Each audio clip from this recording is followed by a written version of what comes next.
살고 사랑하고 웃으라. 책에 서명을 해줄 때 좋은 한 문장을 적어달라는 부탁을 받으면 이 세 단어를 적어주곤 한다. Live, Love, Laugh.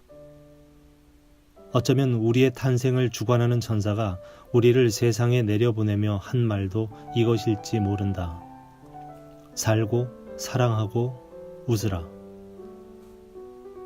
수피에 신비가가 있었다. 그는 늘 웃는 것으로 유명했다. 그가 불행해하는 것을 아무도 본 적이 없었다. 그는 온 존재가 웃음으로 채워져 있었다. 임종의 자리에 누워서도 그는 웃고 있었다. 그래서 누군가가 물었다. 이해할 수 없군요. 모두가 당신의 죽음을 슬퍼하고 있는데 웃다니요. 지금까진 웃을 수 있었다 해도 죽음 앞에선 슬프지 않은가요? 여전히 웃는 이유가 뭐죠? 신비가가 말했다. 젊었을 때 나도 스승에게 같은 질문을 했었다. 20살도 채 되지 않았지만 나는 이미 삶이 불행하다고 느꼈다. 그래서 스승을 찾아갔다. 스승은 70살인데도 나무 아래 앉아 웃고 있었다. 주위에 아무도 없고 아무 일도 일어나지 않았으며 아무도 농담을 던지지 않는데 혼자서 웃고 있었다. 무슨 일이죠? 혹시 정신이 이상해지셨나요?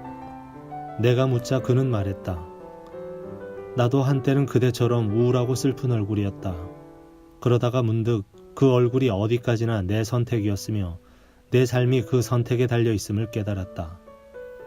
그날 이후 아침에 잠에서 깨면 눈을 뜨기 전에 자신에게 말했다. 압둘라, 넌 무엇을 원하는가? 찌푸린 얼굴인가? 웃음인가? 오늘 무엇을 선택할 것인가? 그리고 나는 언제나 웃음을 선택했다. 그것이 바로 내가 스승에게서 배운 것이다. 영적 교사 바이런 케이티는 세상에는 세 가지 일이 있다고 말한다. 나의 일, 남의 일, 신의 일. 우리가 기쁨을 잃는 까닭은 대부분 자기 일에서 벗어나 남의 일, 신의 일에 불만을 갖기 때문이라고 그녀는 설명한다. 내 일이 아닌 남의 일에 간섭할 때 내 삶을 살고 있지 않는 것이며 무엇이 다른 사람에게 최선인지 안다고 생각하는 것은 순전한 오만이다.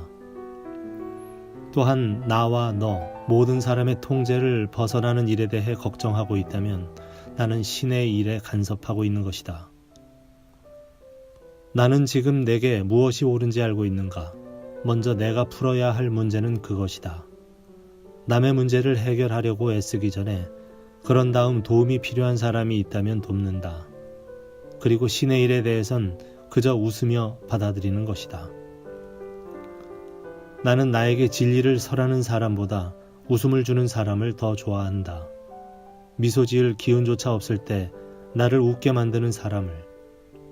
웃음은 우리가 우리 자신을 그리고 삶을 있는 그대로 받아들인다는 표시다. 티베트 속담이 말하는 행복의 비결은 이것이다. 절반만 먹고 2배로 걷고 3배로 웃으라.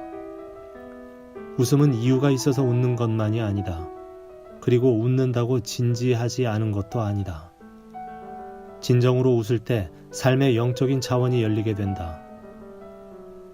루미는 시에 썼다. 꽃들이 웃음을 주체하지 못하면 겨울이 끝난 것이다. 여기 나를 꼭 닮은 구두수선공의 일화가 있다. 그는 늙은 의사와 한 건물에서 일하며 종종 의사가 환자들을 치료하는 것을 관찰했다. 다른 부분은 이해할 수 없었지만 의사가 피마작 이름을 처방하는 것을 알 수 있었다. 의사가 죽자 구두수선공이 그 자리를 차지하고 앉아 모든 환자에게 피마작 이름을 처방했다. 때마침 나라의 공주가 목에 수포가 생겨 고생하는데 아무도 치료하지 못했다. 소문을 듣고 구두수선공은 피마작 이름이 든 병을 들고 왕궁으로 찾아갔다. 왕과 공주가 지켜보는 가운데 병마개를 뽑다가 긴장한 나머지 기름을 바닥에 쏟고 말았다. 그 기름에 미끄러져 구두수선공이 팔다리를 허우적거리며 나뒹굴자 공주는 참지 못하고 폭소를 터뜨렸다. 그 바람에 목 안에 수포가 터져 병이 나았다. 인간이기 때문에 나는 때때로 두려움을 느끼고 후회도 할 것이다. 그러나 그 감정들이 나를 가두게 하지는 않을 것이다. 그 대신 많이 웃을 것이다. 나 자신에 대해 웃는 것까지 포함해. 웃기 힘들 때는 볼펜을 입에 물어서라도 웃을 것이다. 마음의 수포가 터질 때까지.